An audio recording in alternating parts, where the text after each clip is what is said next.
And I always say to parents that if your child is in their bedroom on a device and the door is closed, that's not for privacy.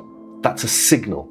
It should be a signal to you, the parent, that your child is on their device and they're doing something they don't want you to see. Why don't they want you to see it? How have you gotten into that position where that has become a norm in your home?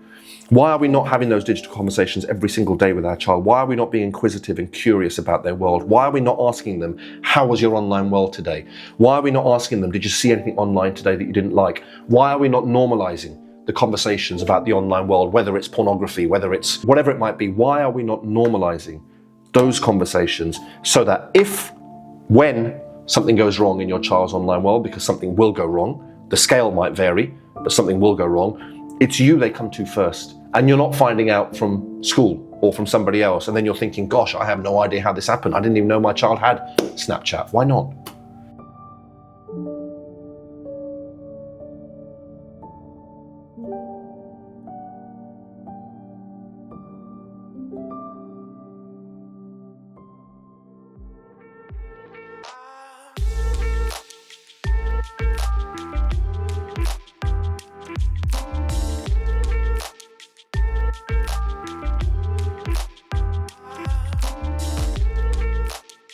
Amit, before we get into, the roots and the story of kind of what gave you the purpose to do what you're doing now, if you enter a room and someone comes across you and they don't really know what For Working Parents stands for, if you take away the corporate strategies, the data, and everything that you're trying to achieve with it, and if we boil it down to the human heart of it, what exactly is For Working Parents and who is it really for?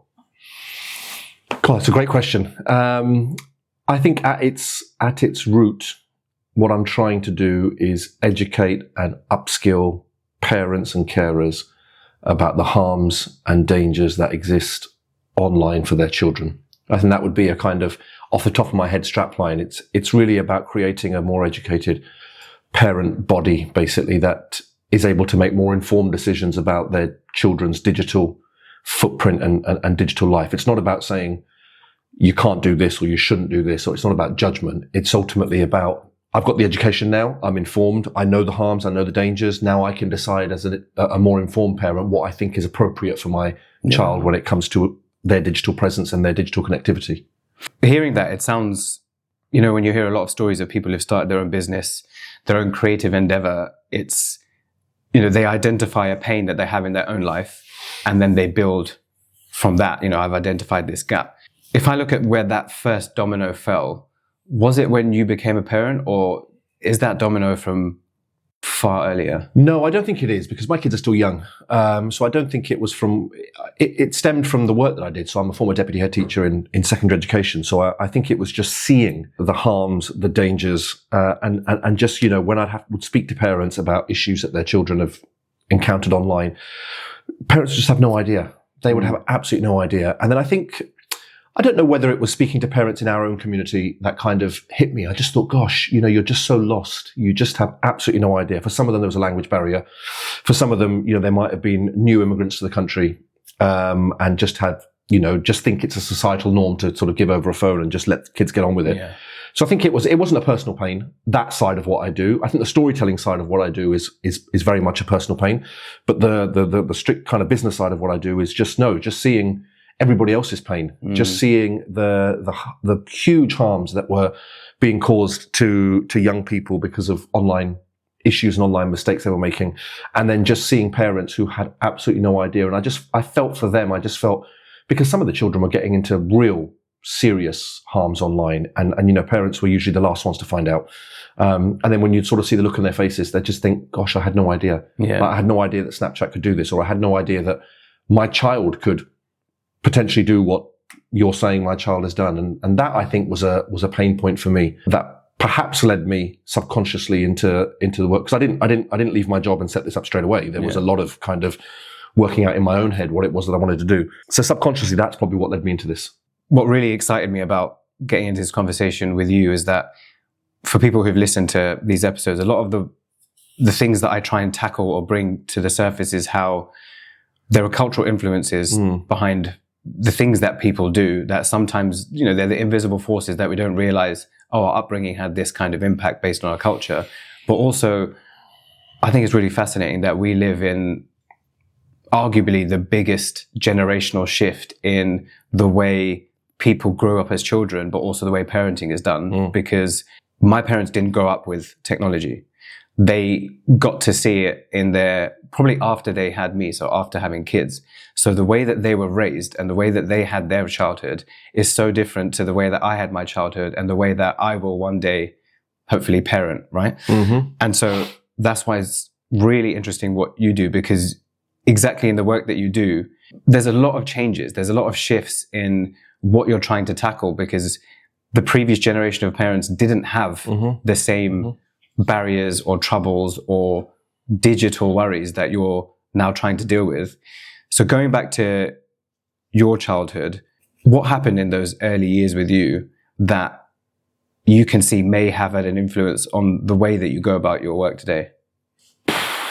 I don't know if there's a direct link between my childhood and what I do now. So in terms of the business that I do and in terms of the storytelling side that I do, because people in our culture don't really share their stories. Yeah. And we've always been taught, certainly as men, that actually sharing stories of vulnerability, of sadness and all of that is seen as a weakness. It's seen as a kind of, men in our culture don't, historically, certainly, when I look at my dad and I look at uncles and people in our own culture, we just don't do that. So I think part of my childhood was actually, I do have a story. Everybody's got a story, right? And my life has taken twists and turns in the same way that lots of people's lives take twists and turns.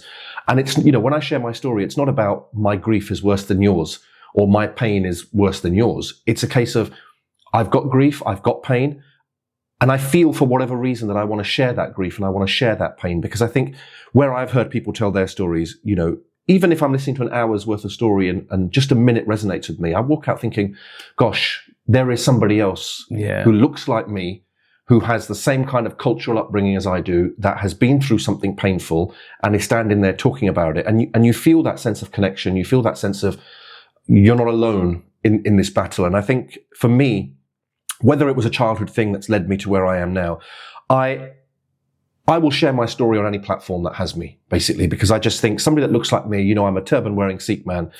We don't see people that look like me and potentially like you, and just in our culture, who so openly, I think, share their stories, because the way I see it, I think vulnerability is a strength. Yeah. And I think if we can get workplaces and if we can get communities and if we can get households where we don't see that vulnerability that we all have, by the way, because we're all humans, every human has vulnerability. And I think if we're not willing to share that openly, now that I'm a father, I think, what message am I sending to my children, to my daughter and to my sons, that actually, mum can share her vulnerabilities and mum can show her vulnerabilities, but I can't because I'm a man. And, sharing vulnerability is a weakness. I want to sort of smash that stigma, that idea, because when you look at our culture, where men were vulnerable and where men were struggling with things, a lot of them turned to alcohol or drugs or whatever it might have been. And, that's another thing in our community that we don't talk about very much. We've got a big problem with alcohol and drugs. We don't talk about it, and we don't talk about the why. Yeah. What has led people into, look, lots of people, we all maybe like a drink here and there and whatever, but where it becomes excessive, where it becomes dependent, what's led people into that kind of situation? And I'm not saying I'm sitting here defining the cause of somebody's alcohol or drug issue. I'm just saying that I think for men, where we have been taught to bottle up and keep our stories to ourselves, that has sort of lit a fire in me that actually, no, I refuse to do that. I refuse to not talk about my grief. I refuse to not talk about my child's medical issues. I refuse not to talk about my ADHD, because again, that's another thing we just don't do in our community. So whether it was a childhood thing that's led me to that, or whether there's just a bit of stubbornness in me as I've gotten older to think I'm going to rebel against what society has told me is normal, and I want to help create this kind of new normal, is for me a real kind of passion of mine, alongside the business in terms of the social media stuff and the online world that I do. The storytelling part is so important for me. Do you think there's an element of, if you don't talk about it, then it's not a problem to deal with? And by that, I mean, even if we look at the shift of our parents growing up and then having to move country either for a better life, they would have dealt with things like prejudice and name calling, racism, and the kind of mindset that was ingrained in a lot of them. And I can see that in my own parents and grandparents, moving from India to Africa, then Africa to the UK, was kind of don't confront those issues and just work hard and work through it. So in a way, by not talking about it and having to bring it to the surface, you can kind of, it's not a problem, it's there, toughen up and deal with it. Do you think some element of what you're talking about is, well, if I don't talk about the problems that I'm facing around addiction or struggle, stress, anxiety, then firstly, it protects my name and my family's name, but also then it's not a problem because it hasn't been externalized. I think some of that is true, actually. And I think back to my own parents who came to this country from Tanzania, in the 70s. My dad was in East London, my mum was in Coventry.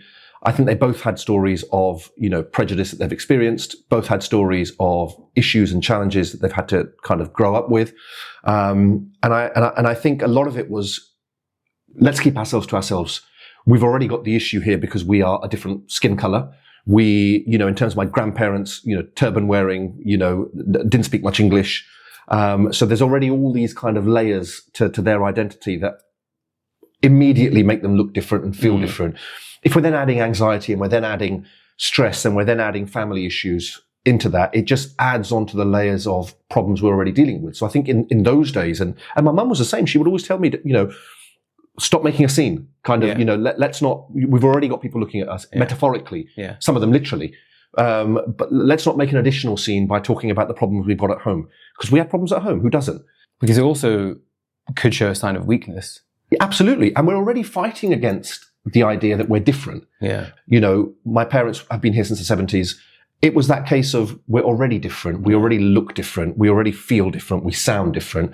Our background is different. Not many people know about Tanzania or East Africa unless you're in that community. So lots of people in our community knew about Kenya, Uganda, Tanzania, and, but outside of that, when you've moved to this country, which is, predominantly a white country, an English country, you've already got that stigma of, are you coming here? What are you coming here for? You're not welcome here. I'm not saying everybody, treats people like that. Of course not. But so I think to add then into that, we've got an issue at home where dad is an alcoholic, or we've got an issue at home where, mum is struggling with her mental health, or we've got an issue in our culture, sisters run away with person X. We don't talk about those things. We just keep them to ourselves because it's another thing to talk about where we've already got a list of things that make us stand out. Yeah. Do we now want to add another thing that the neighbors or people down the road think, oh, well, typical of that particular family, of that particular culture, of that particular origin. So I think we have been taught to internalize and keep things, certainly within the home. And I think in our cultures, we're really good at thinking about what we would say in Punjabi, which is "Loki ki kehnage," this idea of what will people think. Yeah. We're obsessed with this idea of what will people think. So, before a story has already left your doors, people know about it already in the community, right? And they're talking about it at the Gurdwara, the Mandir, or wherever it might be. And, again, we're obsessed with what people think. Yeah. And I'm of this view. And I think part of that is the British upbringing in me. Where I'm trying to fuse these kind of different cultures, the East African, the Indian, the British. I think the British in me thinks, actually, you know what? Why should we care what people think? We are all the same. We all bleed the same. We all have stories. Why shouldn't we share what makes us who we are? And if people say things and people don't like it, so be it. There are going to be lots of people who your story resonates with, who, I get messages or people that just say, especially about the ADHD thing. I think I get a lot of people messaging me saying, gosh, I'm struggling with my child, or actually, I think I might have it myself, but I don't know what the pathway is. And if I had not shared my pathway or my journey or my struggles or my story, then that person might have felt more isolated or more alone. But if I've been able to help somebody, I see that as a strength that I've got that I should utilize and that I should use. And I wish more people did it. I think you touched on something really interesting about what will people think? Because I think that plays so well, again, both generationally and culturally, into how there's been a shift where, and again, I've spoken about this before, that our parents very much had the mindset of like, keep your head down and work hard and don't make a fuss, because if you do, then you're again putting yourself in a spotlight where you already feel you're in a place that you're not fully welcome in. Whereas now we've moved into a world where people find fame in putting themselves out there, right? Like social media is all driven by how quickly can you get people who engage and interact and like what you do on a mass scale. So it is a complete shift away from head down, work hard, and maybe form an expertise in your, around your customer base or around your community, to you can have global reach by putting as much of yourself out there. And even more to the shift of the more vulnerable you make yourself online, the more people resonate with you. That's the cultural shift, but then also generationally, it's playing into the whole thing, which I want to get into, which is, the data privacy of, again, being private was considered the better and safer way before, but that was very much done on the lens of don't tell people more than you need to. Whereas now we live in a world where, again, like I said, digitally you want to do that. But just to give context, you mentioned some of the struggles that you faced growing up. What were some of those struggles? Well, I think growing up, actually, in my childhood, I didn't see any of the struggles. I don't think you do as children, right? So we were a working class family of immigrants. My parents got married in the mid-80s. I grew up in East Ham, in East London, in a 3-bedroom terraced house with an extended family. Looking back now, I think, gosh, how did we manage that in 3 bedrooms? How did we live like that? But as a child, you don't know. You don't know. Everything to you is normal. So as far as I'm concerned, my childhood was the same as everybody else's, right? And most of my childhood was happy. I'm an only child, so it was lonely at times, but I had a big extended family. So summers would be kind of, because I lived in the grandparents' home, right? My dad was the first son of 7 children, so he was the first son. So my cousins from his sister's kind of families would all come to our house in the summer. So it was generally a quite happy childhood. I only know in my adulthood how difficult it was for my mum in particular. I didn't know at the time that she was struggling. I didn't know at the time that she was going through real challenges, real kind of what we would say are stereotypical, Asian kind of challenges that she was going through. As a child, I had no idea because she never showed that to me. I had a relatively happy childhood. And it's only sort of getting older where we've got the kind of typical immigrant story, I guess. When they come to this country, they move into an inner London area, small house, build a bit of affluence, slowly sort of move a bit further out of the main city. So, as we started doing that, as I got a bit older, I think it was then that I started realizing that actually, although my childhood might have been fairly okay, there were definitely struggles that my parents were going through. My dad had his own struggles. My mum had her own. They had their marital struggles. You only see them and you hear about them. And even then, my mum wasn't opening up as though to say, right, sit down, I want to talk to you about what I went through. It was very much, she would maybe tell her sister, or she would maybe tell her sister-in-law that this is what I went through. And then, that's probably how I found out about her struggles. And I just thought, especially when she got ill, I just thought, actually, this woman deserves her story to be told. And she wasn't in a position to tell it. She wasn't able to tell it. She probably didn't know how to articulate it. But I don't want her life to have been kind of, she lived and died and that was it. I want to be able to use her name and her legacy, because she does have a legacy in my life. It might not be a legacy in the wider kind of sphere, but for me, there's a huge legacy there. And I felt actually she deserves to have her name remembered and she deserves to have her story told. And if I have an ability to be able to tell that and a willingness to be able to tell her story, then I'm going to jolly well do it. It's some of the things, it's a really touching article, which I'll put a link to, which is how I first came across you. And it felt, I even told you when we first spoke that it was the most genuine thing that I'd read, where it didn't come from a place of, okay, I'm posting this LinkedIn article because I have an ulterior motive to try and really grow a business or get, a certain number of followers. It very much felt spoken from the heart when it was done. What was it in her character or values that really has been able to be passed down to you that has allowed you to do what you're doing today? I think looking back on her life now, it was just seeing how vulnerable she was. She was so vulnerable as a young woman from East Africa who grew up in a very conservative home of her own. And then, I think she hoped that vulnerability and that conservativeness, would go away when she got married, but it got worse because she now moved into more conservative in-laws and so I think it was just that vulnerability and raising a daughter myself now, yes, of course, we instill those values in her that are part of our culture. And yes, of course, I have a Tanzanian background, but her mum, my wife, is Tanzanian. She is born and raised herself in Tanzania. So, there's a real connection to East Africa there, and we spend months and months in our summers there. We go to India as well because we want to connect with our Indian roots. So, there's very much, we build that in them. But at the same time, we're raising children here in the UK. We want them to be proud of what the UK offers and what the UK has given you and me. It's given us so much of that. And I think in my mum's case, there was just that kind of vulnerability, and there was that lack of ability to be truly who she wanted to be. I don't think she was ever who she really wanted to be. And I look and I think now would have been her chance, to really be who she wanted to be, because she would have been free, from whatever shackles might have held her back at that time. And, the ability to be a grandmother, which she missed out on, I think would have been so wonderful for her. And I resent that. That's one pain that I really feel, which is she deserved to have that freedom. She deserved to have that time to spend with her grandchildren. She deserved to retire. She worked all her life because she had to. And she deserved to sort of just do nothing other than feel the love of her grandchildren and give that love back. And I really resent that was taken away from her. And I, from a selfish point of view, I resent that was taken away from me as well, because I just think she would have been, like many of us think about our mums, I'm sure, she would have been an amazing grandmother. Yeah. And I know her grandkids would have loved her very much, but as is life, as is life.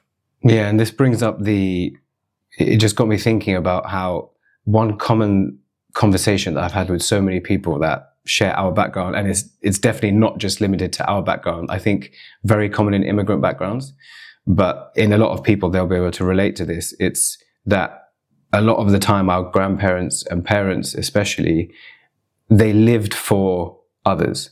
So I think it's called like a sandwich caring. So when the parent has to care after the grandparent because they're getting old and the kids, but that's quite common now, where people who are of that, baby boomer age, they have the kids and the parents. But I think for the conversation that I've heard a lot of is our parents or especially the mothers, spent their whole life looking after someone else, whether it was for sure siblings and then in-laws and then kids. So they never actually got to live for themselves. For sure. So my mum, some of the bits that she did tell me was that she, so when she got married, she not only had a husband, she had a mother-in-law and a father-in-law, and she had two younger brother-in-laws, who we were all in the same house. And they had me pretty early on. And so she was not only looking after me as a mother, she was looking after her husband, because that's what women did in our culture in those days. She was looking after her two younger brother-in-laws. She was looking after her in-laws. And it was just seen as a duty. There were no questions asked. There was no other way of looking at it. It was just her duty. And she had very conservative parents who she couldn't tell, what angst she might have been facing or what grief she might have been going through. She couldn't tell them, because if she told them, it was very much a case of, we don't want to hear it. You're married. This is your issue, your problem in your home now. You're married. You can't talk to us about those issues. And she did used to tell me, and she used to say that, she would come home from work. She would, go into work at an English company. She was a working class person. She didn't do any kind of management role or anything like that. So she would go to work. She would come home and she would have to change into Indian suit, because that was what the expectation at home. She would then have to cook, clean, do all of the things in the home. And then she used to say she would spend, she'd get to spend just a few minutes with me before bed. And I was a baby, she'd take great kind of pride and, in bathing me and in kind of just spending time playing with me before I'd go to bid, because the next day it was the same routine again. And, I'm not talking about my mum as being some sort of prisoner. Don't get me wrong. I'm not, that's not the scene that I'm setting here, if in case it sounds like that. What I'm saying is these were the duties that were expected of her. Yeah. She knew no better, because she came from a conservative background herself. So she knew no better. And these were obligations that she had to carry out. Now, as time has moved on, as time has evolved, as we see our culture through a different lens, I think. I'm very close to my culture, very respectful of it, very proud of it. But at the same time, also very proud of the fact that we live in this country, which has given us the freedoms and we're very liberalized now, I think, and we reject some of those cultural norms. I would never expect my wife to do what my mum did, nor would my wife, by the way, ever think that she should. And she comes from a very conservative background, being born and raised in Tanzania and spending all of her life in Tanzania. But she would never think that she has to, cook for me or do any of, even saying that out loud feels a bit strange. Yeah, we laugh and joke sometimes, about those things, but there isn't this expectation because society has changed. But with my mum, that was the expectation. And now was her time to really kind of be free and be able to just do nothing other than spend time with her grandkids as and when she wanted. And she was, that was taken away from her. I think a big part of what's allowed that is, yes, being able to come from a generation where we seem more capable of being able to accept and reject certain cultural traditions that have been set. But also I think there's a big shift in the roles that genders are seen to play. And I know this is something you talk about in your work, about how one of your biggest missions is to help parents navigate not having to give up they shouldn't have to sacrifice in one area of their lives to succeed in another, which often the issue was that, okay, well, I had someone as a guest on recently where their mum had so much ability to be a singer, but then she sacrificed her singing career so that she could look after the in-laws. So it was giving up one for the other because it was just the level of expectation that was there, or the time that had to be invested. But firstly, touching on the gender shift. So with men taking up probably a few more of what were considered the traditional motherly responsibilities, even as much as shared maternity leave, paternity leave. Another one was until 2 or 3 decades ago, the man wasn't not even just expected, but even meant to be in the room during birth. It's quite a recent phenomenon that a lot of people, I think, don't see, because now it's, if I speak to my partner or anyone that I know who, any of my guy friends, their partners would probably expect their other half to be there. But if we lived 50 years ago, it very much wasn't the case. And it wasn't seen as, it's just the way things have shifted, that the men have assumed more of that role. Do you think that shift might have the impact of taking the men who would have been the traditional breadwinner away from the opportunity to rise up their professional ladder that they once would have been able to, because their sole focus was, I need to be the breadwinner, whereas now they're sharing some of the responsibilities, and rightfully so. It means they have to sacrifice not being able to progress as far as they could in that breadwinning, professional role. No, I don't think it does. And just to go back to the point you made about, being in labour, and I wanted to be in labour. It wasn't a case of I felt that I either should or shouldn't be here. It wasn't about should. It was about I absolutely need to be there. Yeah. I want to see my child enter this world. I want to be there for my wife. I want to. So it was, whether that is just a natural kind of cultural shift that's occurred in recent years, I don't know. But in terms of having to sacrifice, I don't see it as sacrificing.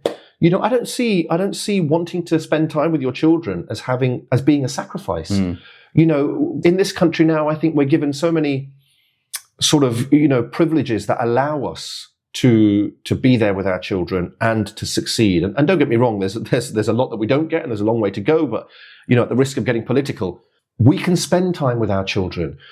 So when I left my job, I left a career where I was really ambitious in education. I had a roadmap, somebody that looks like me. I wanted to be a head teacher and go beyond that. And I was well on the path for that. And then I just decided to pack it in. I just decided almost overnight. It wasn't quite as, brave or stupid as that. But I still packed in a job that paid a decent salary, that had I was on a career path, and I had no idea what I was going to do next. Absolutely no idea. I just knew that this wasn't for me anymore. And, spoke to my wife. Financially, could we afford it? The answer was no. So it was financially crazy, but it was impacting me in such a way that I thought it's going to be one or the other.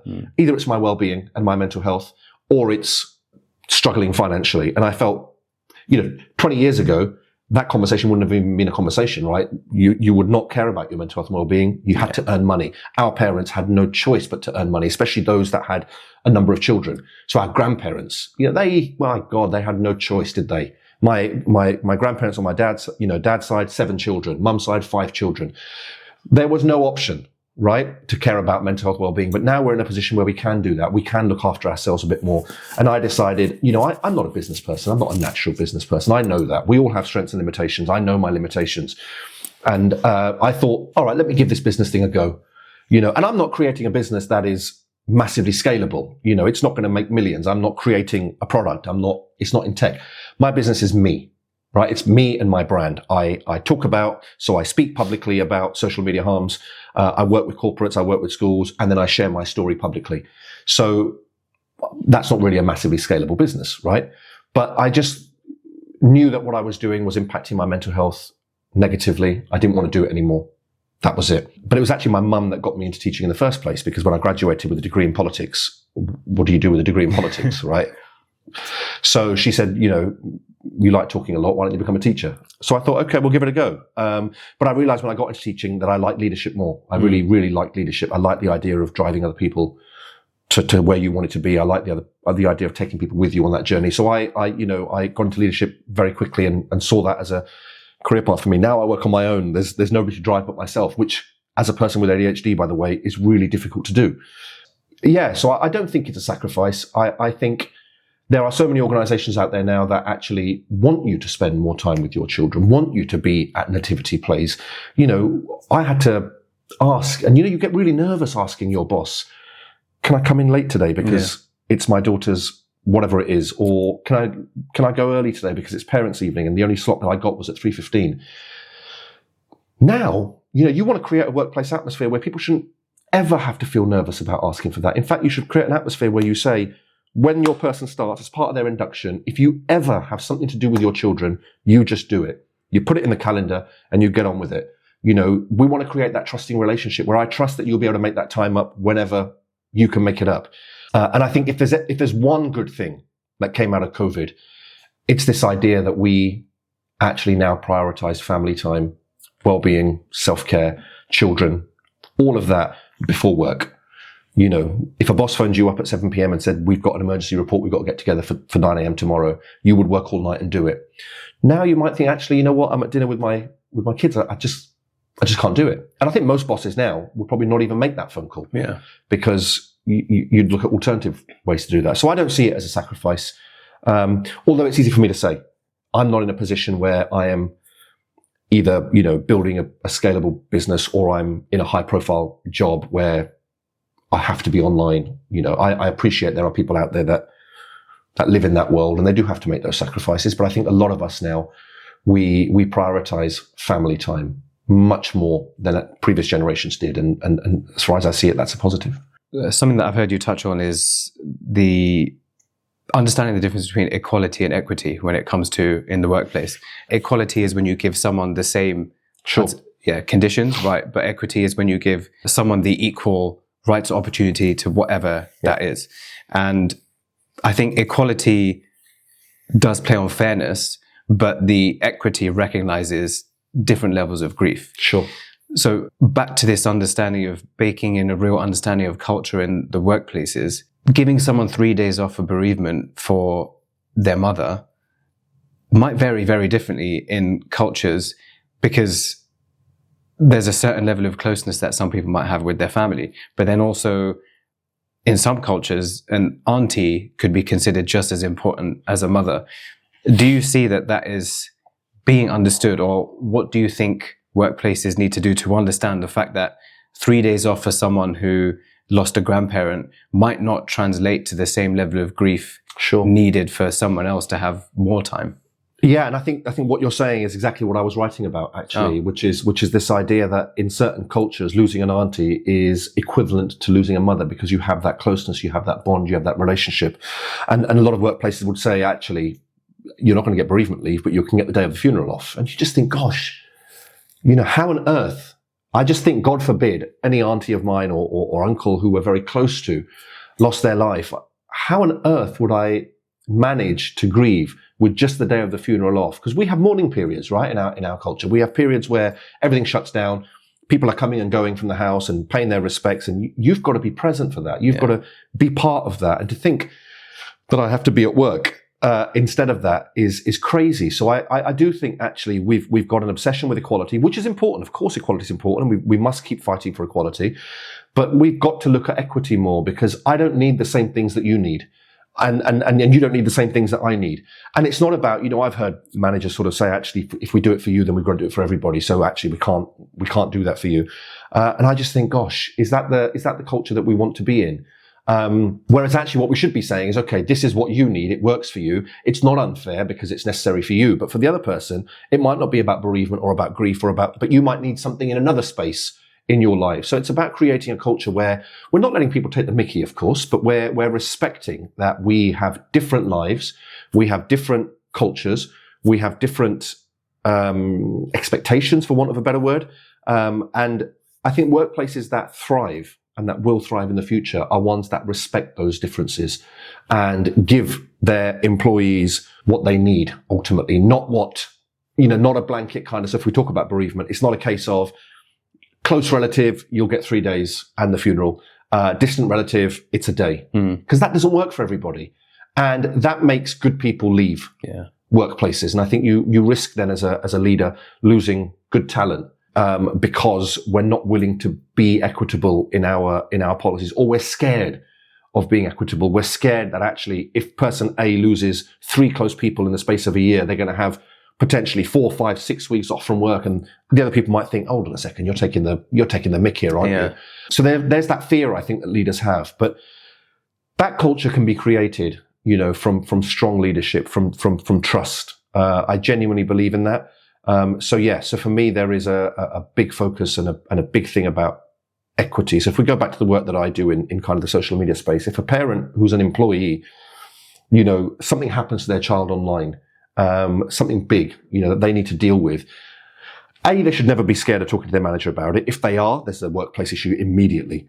But B, if they do, and they ask for some time off to deal with that issue and they're not given that, that for me is really lacking equity and perhaps lacking understanding from managers of just how big that social media impact or that online world impact has on young people and by default has on parents. So quality isn't good enough for me. I think it's important. Of course it is. It's vital that we keep fighting for equality. People like you and me will probably spend our lives fighting for equality. But I think we've got to, from a workplace point of view, it's really got to be about equity. Yeah, you bringing this up reminded me of something that I'd forgotten to a part until you said that, which I remember when my boss or my mum's mum passed away.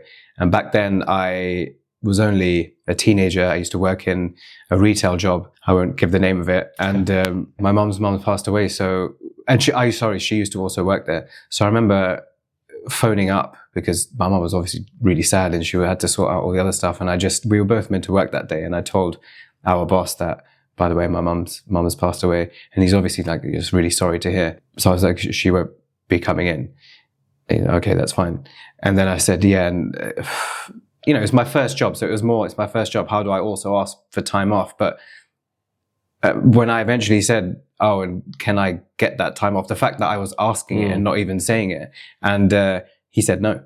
Wow. Yeah, right. And now looking back 20 years on, that was my first job. That was my first experience of having a boss. So I just accepted it to be what it was. And I went into work that day. Gosh. Whereas looking back at it now, it has set a precedence that was just a part-time job, so I didn't really mind. But if that was my full-time job, that would stick with me. That, well, this is my direct grandma, and I'm phoning in as a teenager to say that my grandma has died and asked for time off. And he said, I don't think we can do that. I don't think you can both be off. Gosh.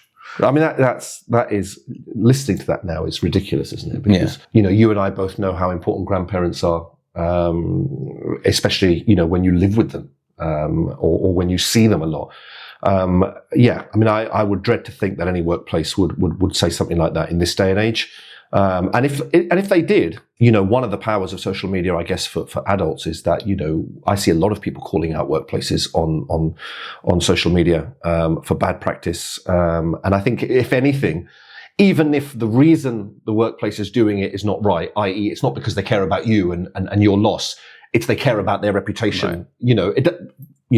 As long as the outcome for you is that you get your entitled kind of time to grieve. Goodness me, imagine going into work the day your grandmother's died. That's especially as a child. That's staggering. But yeah, I think that dynamic is changing now. Part of it, especially at that age, was more for me to be there for my mum. Sure. So even thinking now, something that I hadn't thought about at the time was my mum probably would have loved to have her son by her side during this moment. And that wasn't, I was too young to probably understand that element of it. But looking back now, she had that taken away from her because of some lousy retail job that you as a teenager were too afraid to say, basically, stick it. Yeah. Which I get it. As a teenager, you're intimidated, aren't you? And some adults are intimidated by their bosses and by their leaders. And that culture stinks. It really stinks. If you're creating a culture, I've worked in cultures where I've seen people intimidated by leadership, and I'm talking about in education. And I remember sitting in the room thinking, what on earth am I listening to?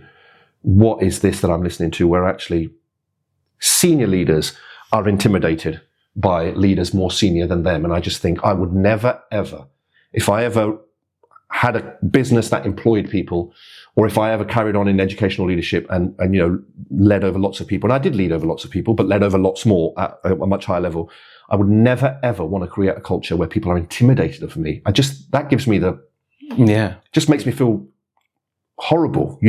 Do I have expectations? Of course. Do I want the best productivity? Of course. Do I want everybody to work hard? Of course. But do I want people to be intimidated by me or scared of me? Absolutely not. Absolutely not. Before we move on to what you were touching on around the social media part of parents understanding how to navigate their kids, because, I don't have kids of my own, but aside from losing sleep, my next biggest concern is I've grown up where I love the generation I grew up in because we grew up without tech, but then quite at an early enough age where we could fully embrace it. I had my first mobile phone when I was maybe 14 or 15, but I already start to feel that, AI aside, I already can't keep up with the level that tech is growing at and some of the apps that people use. Like I've never seen the Twitch interface, and that already is beyond me. So I've already started to think I'm going to face these challenges. So I can only imagine I see it in my parents that when they look at a screen and they can't pick up the same things that my 3-year-old niece can. So this for me is really fascinating. But before we get into that, did you see in the news how Italy was the first place that signed off on how a sick pet is a valid reason now to ask for exceptional leave or emergency leave? Yeah. I did see that, actually. And I also saw recently here in the UK as well that I think there's going to be 2 weeks leave for couples that miscarry, which is staggering for me that actually doesn't already exist. Yeah. Because I know people that have miscarried, and I know the impact that it has on them. And again, it's one of those, you want to phone into work, I've miscarried. Am I okay to spend some time at home? And I might need a day, I might need 5 days, I might need, longer because, I've lost a baby. I speak to people who think that this is kind of lazy Gen Z, we've gone woke and who cares about pets and whatever. I'm not a pet person, so I don't necessarily have that attachment to a pet, but I see people with pets, and I do recognize that there is a genuine loving attachment to those pets. And I think, why shouldn't we? Why shouldn't we? What does it matter to you if the company does allow leave for sick pets or whatever it might be? What does it matter to you? And then you're going to have people going on about, well, I don't have pets, so where's my kind of benefit? Where's my benefit? But then that goes back to my conversation about equity, right? Okay, you don't have a pet, but you might need at some point in your life leave for X, Y, and Z, or you might need this provision or that provision or whatever it might be. So it's this, I love seeing it on social media sometimes, or especially on LinkedIn and places like that, where you just get this two sides of this debate, don't you? And you get people just going on and on and on about Gen Z woke kind of people. And, I'm not Gen Z. So, but I don't necessarily see it as being lazy or not wanting to work. I just see it as wanting to prioritize your own well-being whilst working for somebody else. Ultimately, most people work for somebody else, and you help somebody else's business grow. Right. And if you're going to do that, then at least that very business should look after you in the best possible way. So I think if businesses can, if governments can, then we should. I'm not too interested in this idea of whether we've gone too woke or too, Gen Z are too lazy. I just think we've gone into this world now where actually people are prioritizing self-care. They're prioritizing well-being. They care more about themselves. And I think more people are brave enough to walk away from jobs now. Again, going back to our parents, they wouldn't dream of leaving a job because of that security. Even if it's a low-paying job, there's that element of security. And there's that worry that even if I can get a job in a couple of months' time, what on earth am I going to do in those 2 months to pay bills, to pay for food, to pay this? Whereas I think now it's a case of, you can't do that for me? Fine, I'm out. I love that you brought that up, because it's, another one of the recurring themes that I come back to is just helping our generation understand the, I guess, fortunes that we have that our parents didn't, by the fact that because they had to either get up and move across, or they come from backgrounds where they didn't have the same privileges, they, yes, would never have dreamed of leaving a job, but also it probably would have been in other words for it, life or death case where they couldn't leave it because they had to cater for the family, generation up or down. Whereas I accept I've appreciated the privilege that I have of the safety net that their sacrifices have allowed me to have. Which I think is a generational shift, where a lot of people from immigrant backgrounds, where they have immigrant parents, should at least acknowledge the fact that they're able to do some of these things because of the sacrifices that were made by parents. And I think that it's starting to be appreciated a bit more. 100%. And I think grandparents in particular as well, those of us whose grandparents emigrated here. So my grandparents on both sides were the ones, my parents were in their teenage years when they came here. So my grandfather on my dad's side, he was a working class carpenter. So in Tanzania, he was a carpenter. They got an opportunity to shift to the UK because his older siblings had settled here, got an opportunity to get a British passport, took that opportunity, came here for a better life, but had to start from scratch as a carpenter, just looking for work and to feed 7 children and a wife. And they lived, I complained about living in a 3-bed terraced house in East Town when I was young. Before they got that house in East Town, they lived in a flat. My grandfather on my mum's side, he was a well-to-do, he worked on the railways in Tanzania. He actually worked in a city called Tabora, which is much more inland. And he actually left Tanzania because of the Idi Amin issue in Uganda, and there was an invasion of northern Tanzania by Uganda. And, Tabora wasn't a million miles away from that area. So I think for him, it was that worry that, gosh, I've got this family here. Yes, I'm doing well, but what if that invasion carries on? Or what if the same thing that happened in Uganda happens here in Tanzania? Right. I don't think there was really that threat, but he was a very worried kind of person just by default of his personality. So he decided, right, we're out, it's time to go. And he had a successful career in Tanzania, decided to come here and again, start all over again. So the sacrifices that they made, gosh, not only starting your career again, but in a culture that is completely alien to you, people that look different to you, think different to you, people that don't like you very much just because of the way you look. The sacrifices that our grandparents made, gosh, even now that we're talking about it, you just look back and think, none of them are alive anymore, but I look back and I think, gosh, I can't even imagine what life must have been like for them, having to up sticks like that and move across continents, cultures, and some of them with nothing. You talk about your sort of Ugandan history. I know a number of people from Uganda who had successful businesses there, had to leave everything behind and move to the UK with nothing. And yet we're still able to, some of them, build successful businesses here in a brand new culture. But these are sacrifices they had to make that perhaps we don't understand because we've not had to. We are benefiting from their sacrifices ultimately. Exactly. I think, and what we do with that, if we have the power to do what we're doing now, which is share those stories and keep their legacies alive, I think that's really important. Certainly for me. I want to bring something up around the parenting point that we're talking about. I think it's the Information Commission's Office. There was a statistic which said that 46% of parents report they do not feel confident in their ability to protect their children's privacy online.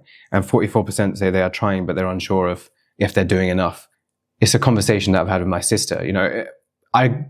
When she first had her kids, I grew up around them saying that, I'm going to leave it as long as I can to give them an iPad because I want them to be outdoors and I want them to be in the playground actually playing sports and activities and things that I remember doing, taking the ball and going to the park.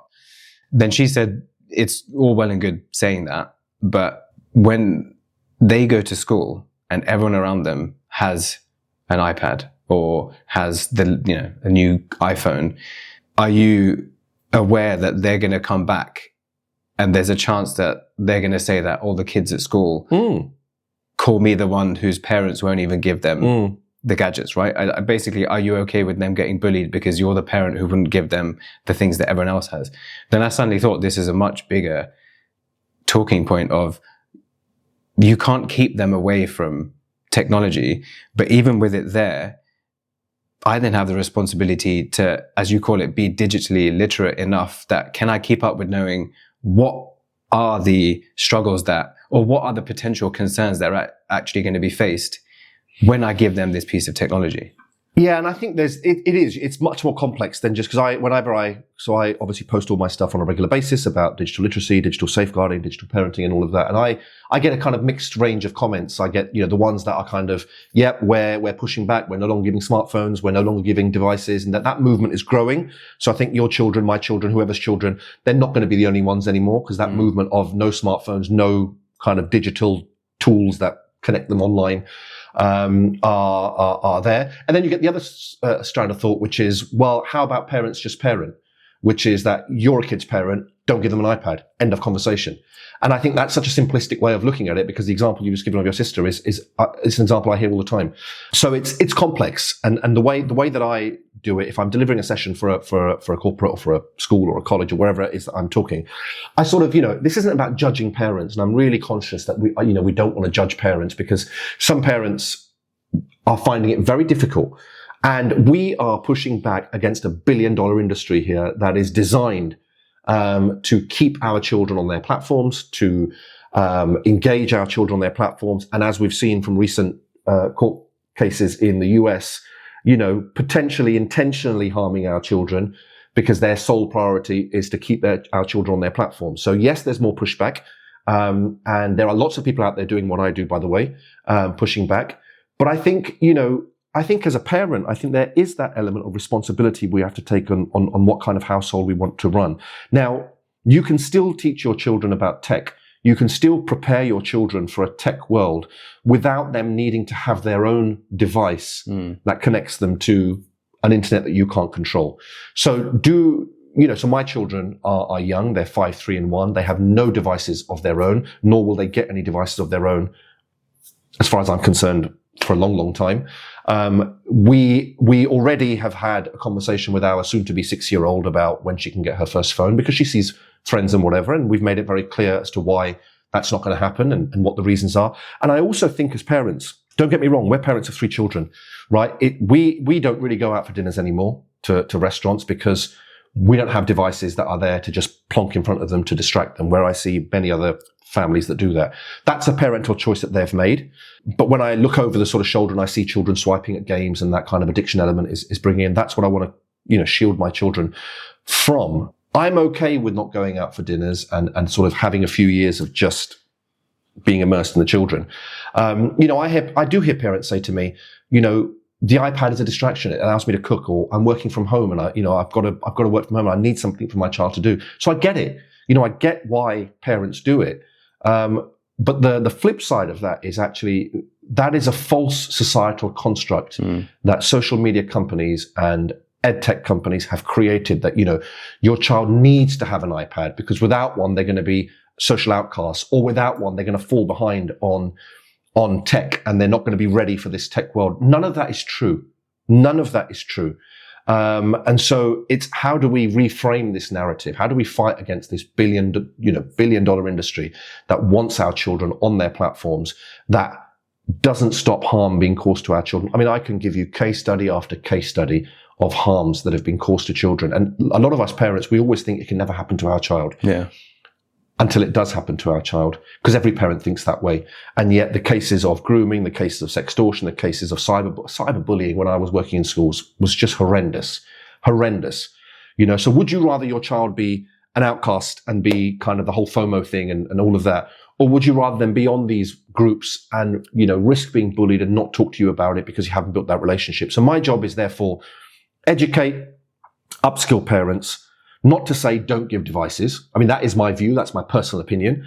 But if you do give devices, you need to know how to navigate that journey with them. It's not a case of here's a smartphone, good luck. That smartphone is more dangerous, I think, than the real world children live in, because in the real world, more often than not, we can see danger in a digital device. Children that are being groomed, for example, don't even know they're in danger. They're staring danger in the face. They don't know it because of the way grooming works. Parents don't know about it because children aren't talking to their parents because of that brick wall that automatically gets built by default when you hand over a device to your child. Because your child wants privacy, your child wants autonomy, and you don't know how to ask the right questions. You don't know whether you should be saying, what are you looking at? Or should I just block something and confiscate your phone for 3 weeks?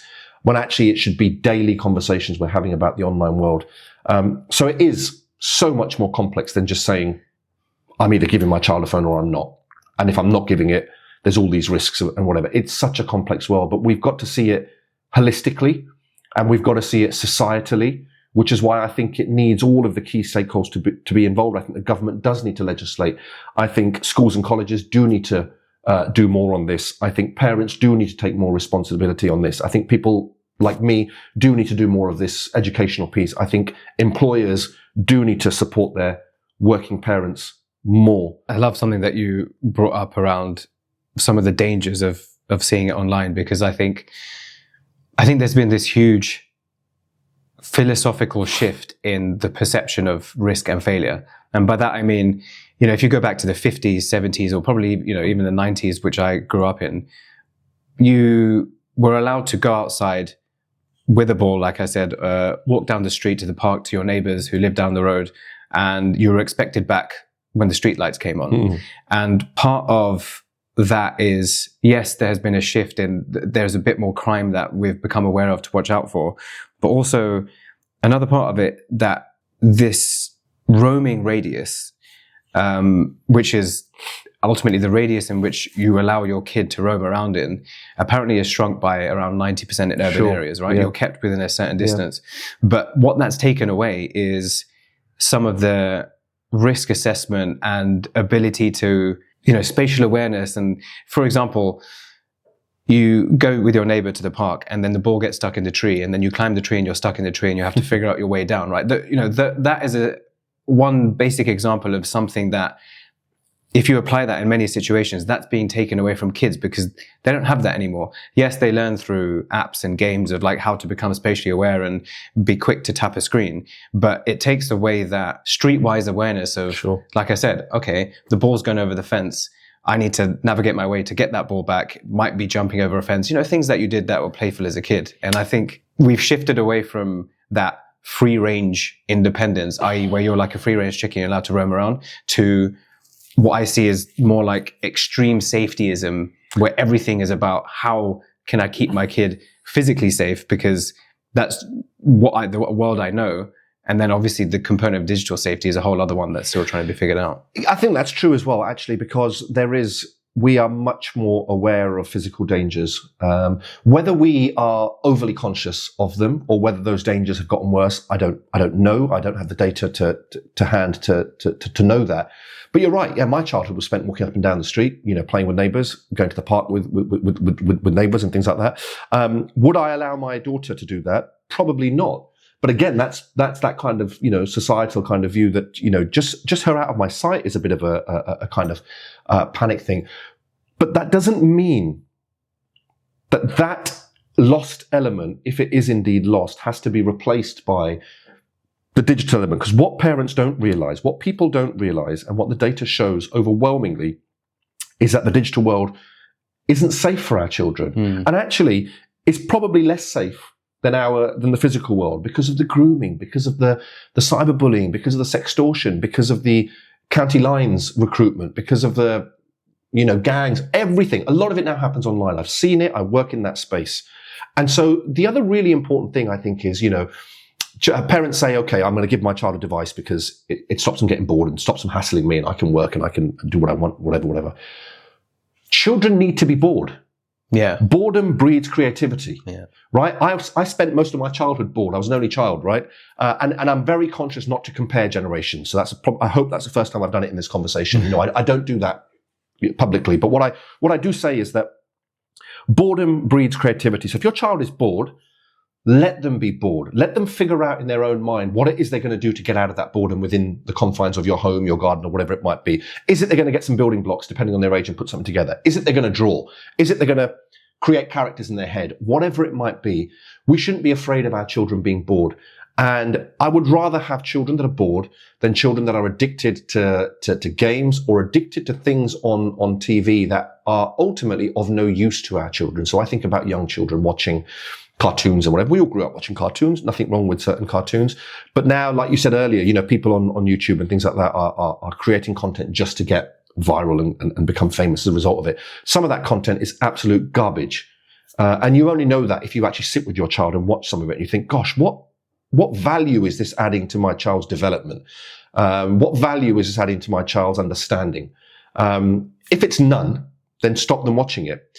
But then it's a fight, obviously, because now you've got tantrums and you've got arguments and you've got whatever. But you've got to, as a parent, be able to get through those things. You know, children are going to have tantrums. Children are going to have meltdowns. That is part of being a child and it's part of parenting. But I think replacing the lost physical exploration, the lost physical living of a child with digital, I think is a big mistake. And you know, we allow ourselves to then get into these rabbit holes of, okay, now my child doesn't go out, but all my child does is sit in their room and is on their phone or their device, and I don't actually know what they're doing. That, for me, is far more dangerous a position to be in than my child has gone out and it's 8 o'clock, I don't quite know where he is, because the chances are he's going to come home and get a telling off for being home past curfew. What they're doing in their room online, where you think they're doing homework, you think they're playing a game, you think they're talking to their friends, you have absolutely no idea what they're actually doing. And I've spoken to too many parents and too many young people that have fallen into traps by getting into spaces online that they didn't want to get into, but once they fell into them, couldn't get themselves out of it. You think about the manosphere and some of those complications for young lads. It is a minefield of just terribleness that exists online, that if we're not having those conversations, if we're not, you know, talking about the digital world to our children on a regular basis, we risk all of those things happening to them. The point that you mentioned around whether things have become physically more dangerous, I think one major shift that's causing a struggle with the way parents perceive what dangers actually exist is the fact that we now live in a 24-hour news cycle. And I see this a lot in my parents, and my parents have very different character traits between them. So my mum is much more introverted, just a general worrier about things, feels like she has to be involved with, I say involved, feel like she has to care for everyone. Very, you know, the character, the traditional motherly traits. My dad, on the other hand, is very much taught me how to be independent and a bit more of a tough love approach. I've mentioned it in a previous episode about how he purposely left me waiting outside nursery because I used to always be late to come out of nursery, and he left his self-employed job to get it. So one day he taught me a lesson by made me wait for 45 minutes until I started crying. And after that, I was never late again. So that kind of tough love, you know, some people might be like, that is so unnecessary. But for me, it worked because it taught me a lesson that I took on board. So they're characteristically very different. But one thing that they have in common is because of this 24-hour news cycle, that they are now exposed to these rare tragic events that they see on the news that over epidemicize, I don't know if that's the word, but basically they just over dramatize what are the actual dangers that are present for the kids. So like, you know, for the way that my dad responds to the grandkids is that same worry that my mum does, even though they're characteristically very different because they watch the news all day. Yeah. And it's just one problem after another on a global scale that I get it. It's good to know what dangers are out there, but I think it's overshot it where it is then making them overly protect the kids, which doesn't allow them to, I guess, develop. I think Jonathan Haidt, the social psychologist, you'll know a lot more about him. He talks a lot about how kids are becoming maybe overly fragile because they're protected so much in this bubble that they don't even get exposed to how to deal with certain things like, oh no, it is a bit dark and this is the first time I'm walking home late by myself. You know, I'm not advocating to send your kids out at midnight, but there'll be a case where, okay, you know, I stayed out playing football a bit too long. I'm a bit scared, but I know my way home, so I'm going to do that. When they don't learn those kind of ways to just navigate a bit of fear and overcome it, then are we leading to a generation where the next generation are just going to be a bit more fragile. Yeah, absolutely. And I think we're, I'm seeing that in the work that I'm doing, and it's not just the 24-hour news cycle, it's social media as well. A lot of our parents are on social media. So they see often the horror cases because that's what people engage with. So the algorithm will feed out more of the bad things that happen. And of course, there's so much misinformation, disinformation. And in our culture, our parents are I think, victims of, seeing lots of fake news and thinking it's real and all of that. And so, it has led to this kind of era that we're in now where we are genuinely worried and scared about sending our kids out there, sending our kids into public too much because we worry about what's going to happen to them. And there is that risk then of creating a very fragile generation that then doesn't have the social skills or doesn't have the skills to be able to navigate challenges that might exist in real life, because all they know is the security of their bedroom, the security of their device, and the security of their parents who kind of, overly shelter them. But at the same time, we're very wary of what we know exists out there because of what we see on social media and what we see on the news. And you're right, they are tragic cases and they are rare cases. But we see enough of them, I think, to make them feel like, wow, that's really close to home. That could happen in our park. Or gosh, that might happen on our street. So I think it's better that we just stay in, or we don't send our children out on those streets. So it's obviously dependent on area as well. I mean, let's be honest, some areas are perhaps more rough and ready and perhaps more dangerous for children than other areas. So it's how do we find that balance between creating children that are ready for the real world, which includes the tech world and the digital world, and ready to embrace that, and hopefully many of them ready to succeed in that, but at the same time protecting their well-being and their welfare at home, and not exposing them to all of this horrible stuff that's out there, that's out there online. I go back to the point I made earlier, and I stand by that point. The digital world is more dangerous for our children than the physical world. Until parents realize that, until parents see that, we're going to keep seeing these cases of smartphones, iPads, devices being handed out to 2-year-olds, 3-year-olds, 4-year-olds. It's mad. I mean, 25%, Ofcom did a study a little while ago, 25% of 3 to 5-year-olds have their own device. 25%, that's staggeringly high. Children having their own device, ultimately, which connects to the internet. So you might give them a device and say, play this game. When they're with that device for an hour and you're not there, you don't know where the algorithm's taken them, where the game's taken them, or where their fingers have taken them, what they're exposing them to. Parents need to see those dangers. I want to show you this graph, and I'll put it up on the screen for the people who are watching. There's a lot going on there, but it's basically showing that, the generational shift means that we once lived in a time where some of the things we've spoken about, high independence, risk tolerance, and child-led resolution, so the child being able to critically think and figure out problems for themselves, it just shows that over time, right, that with certain things changing, we are leading to a world where children are becoming less independent and less risk tolerant. And we switch from, like I said, this free-range parenting to helicopter parenting. So from my understanding, it's not to say that we need to go back to just letting our kids fully roam free, because we're obviously aware of certain more problems. But also, by this chart, it shows that if we carry on this helicopter parenting style where we rely on just seeing where our kid is on a Find My iPhone map, we're leading to a world where, like we've discussed, people are going to be less risk tolerant and independent and know how to think for themselves. How do parents navigate between the two? Is there a one-size-fits-all way of drawing from the best of both and finding a middle ground? Or what is it parents should do to be able to navigate to find what is the optimum in the current world that we live in? Well, I think certainly what I've realized since becoming a parent is there's definitely no one-size-fits-all. And I mean that within your own children. Forget about parenting in general. There's never a one-size-fits-all. I think parenting has also become really judgmental, more so now than in the past. I think, we're in these parenting WhatsApp groups and all of this, and I've given my child a phone, or you're a really terrible parent, I'm never going to do this, or I let my child out till 9 o'clock, or you must be a really irresponsible parent. And, we're really worried about what, again, going back to what we're talking about from a cultural point of view, about what other people will think. Here, we're worried about what other parents will think. So there's definitely no one-size-fits-all. I think there's also got to be that element of knowing your child best. You know your child best. You know whether your child is responsible. You know whether your child is mature or how mature and responsible they are. You also know the difference between your own children. So one child might be able to go to the shops and come back and be okay. The other child might not be mature enough or ready for that just yet. So it's about thinking what's what's appropriate for your home, and what's appropriate for your children. But the thing that I would say is replacing that fear that you have of the real world with this. I know I'm going on about the same thing again and again, but replacing that fear with something digital is definitely not the answer, because all you're doing is moving one sense of, or one area of, potential danger into another area of potential danger.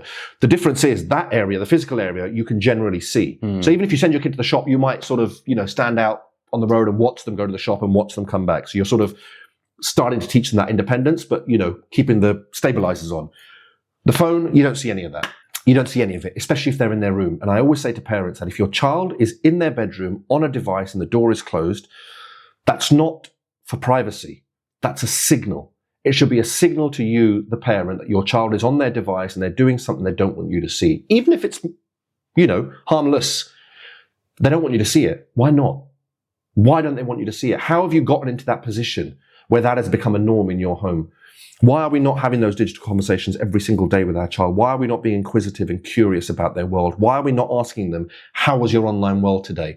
Why are we not asking them, did you see anything online today that you didn't like? Why are we not normalizing the conversations about the online world, whether it's pornography, whether it's whatever it might be? Why are we not normalizing those conversations so that when something goes wrong in your child's online world, because something will go wrong, the scale might vary, but something will go wrong, it's you they come to first. And you're not finding out from school or from somebody else. And then you're thinking, gosh, I have no idea how this happened. I didn't even know my child had Snapchat. Why not?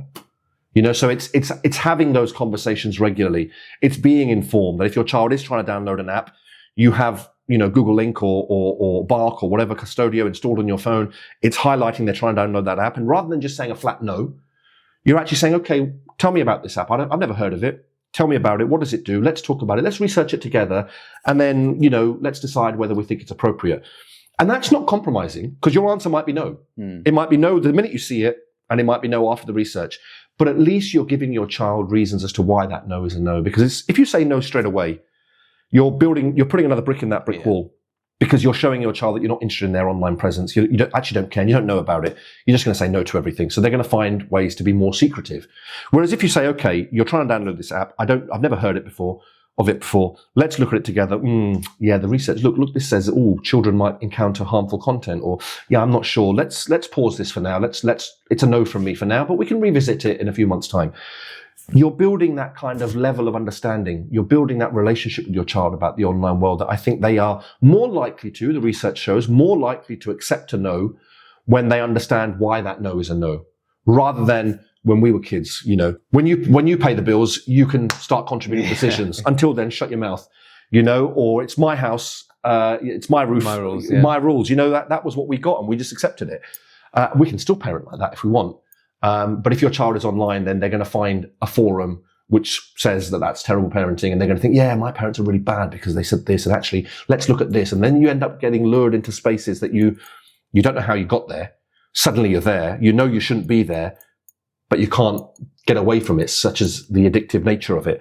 And that's what I think parents have to be really conscious of. And I think it's also just the fundamentals of understanding that what kids really at the core, and again, speaking from someone who doesn't have kids, but something that if I relate to once being a child, and what I see from my nephews and nieces is just they want to know that they are acknowledged and they're being given attention, right? So I fully agree with the point that you're making around they might be told no, but if you've spent time with them, like you were saying, and given them the attention that they feel seen, I know, feeling seen is a bit of a cliched trigger word now, but it ultimately is that I think at the core of it, the child will feel that my parent has had time to spend with me. Yep. I didn't get the answer I wanted, but I also wasn't told, once you start earning, you can do it yourself.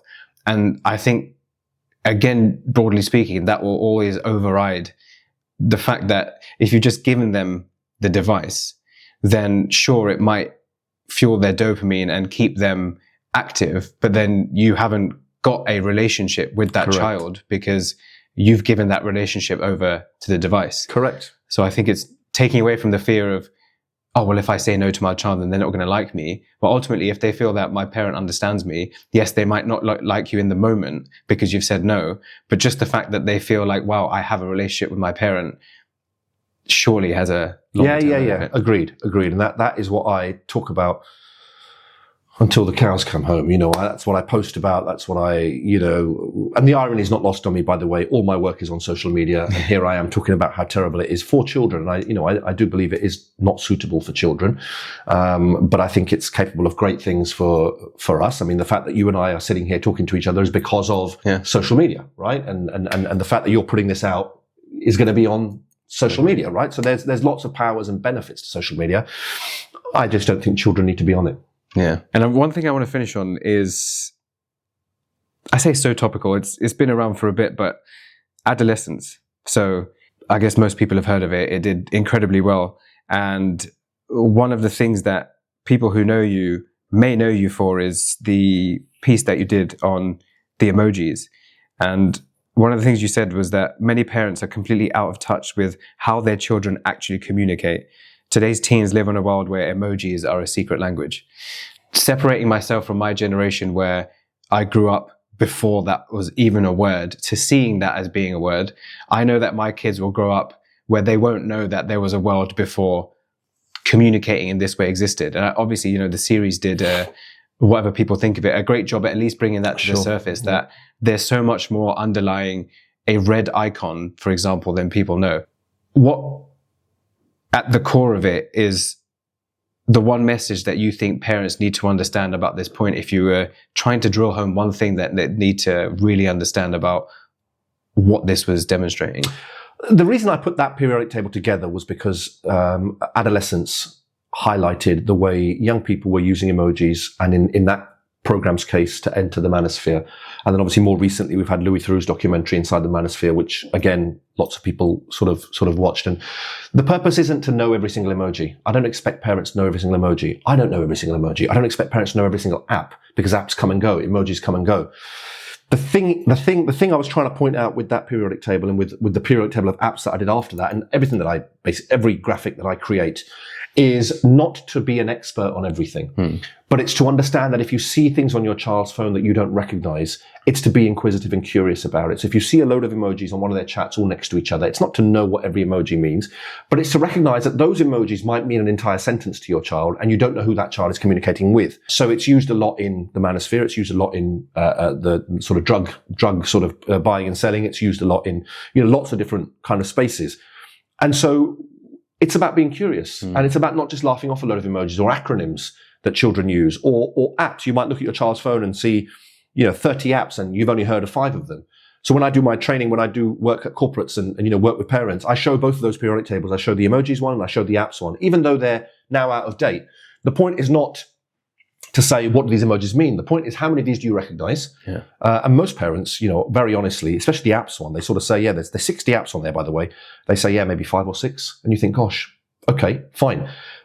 The purpose of me showing you that periodic table is not for you to know every single app. The purpose is, a lot of those apps will be on your child's phone. What have you done about learning about that app if it's on your child's phone? So if your child's got Kick, for example, on their phone, which is a big streaming app, and it's used by a lot of, streamers, and sadly it's been used a lot for grooming as well. So much so that even though it's not very well heard of, it's on Australia's banned list of social media apps for children. So if you've seen it on your child's phone, your immediate job then is to research into that app. Okay, I've never heard of Kick. I don't know what Kick is. Let me look into it. Gosh, okay. Now I know what Kick is. I'm seeing all the research. Let me talk to my child. Why have you got Kick? What are you doing on it? Who are you following? What are you streaming? I don't think it's very good for you. At least you're then having conversations that come from a place of research, rather than, I've never heard of this app, terrible, get rid of it. Or, I've never heard of this app, I'm sure it's okay. I'm sure it's getting on just fine. So the purpose of creating those periodic tables and all the resources that I create is not to say you must know all of this, but it's to say you must be asking the right questions. You must be curious about your child's online world. Ideally, my personal opinion, your child shouldn't be having their own devices. If they're online, it should be on shared devices at school, whatever, not in their own. But I know with the most parents, their children do have their own devices. So it's about traveling that digital path with them, making sure your children are digitally resilient, but also making sure you as a parent are digitally resilient as well. Thank you so much for that. This is from someone who, again, doesn't have kids myself, which I've mentioned a number of times, but it's definitely something that I'm really excited to have.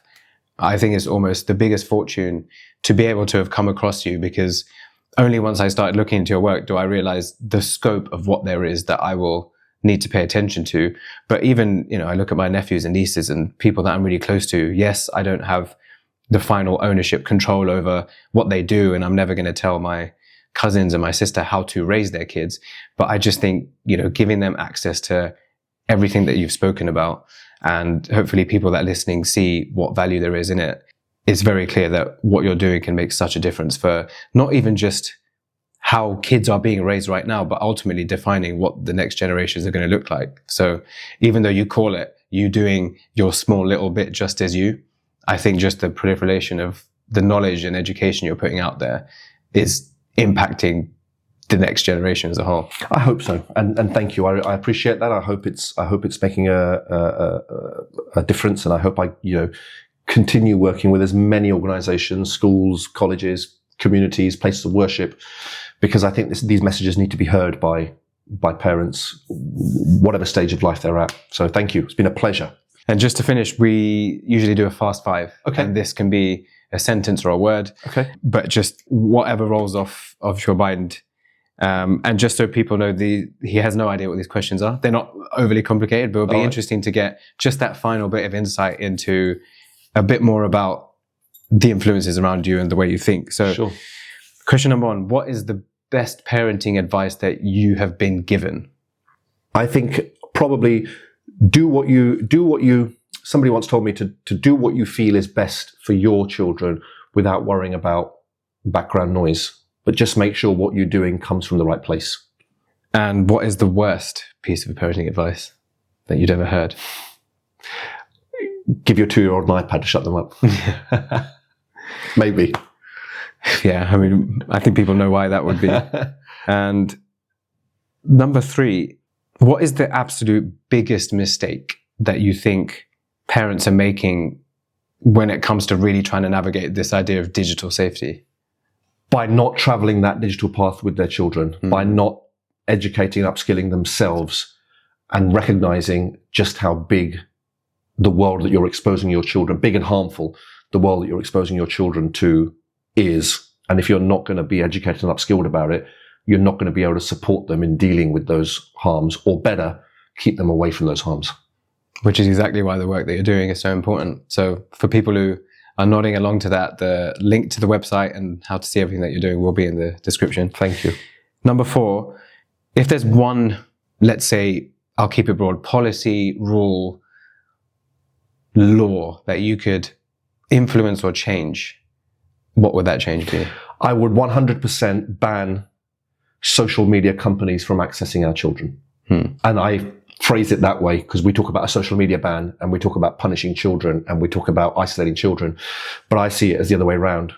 This is about banning social media companies that cannot keep our children safe from accessing our children. So I'm in full support of legislation to do that.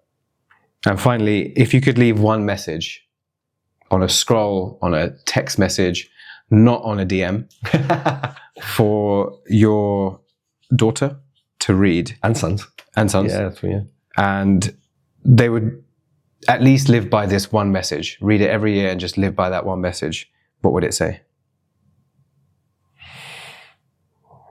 You might have to cut some of this filling space as I think. I think at the risk of sounding cliched, it probably something along the lines of, do what you think, do what you want that makes you happy and has an impact. Don't worry about what culture or society tells you you're supposed to do.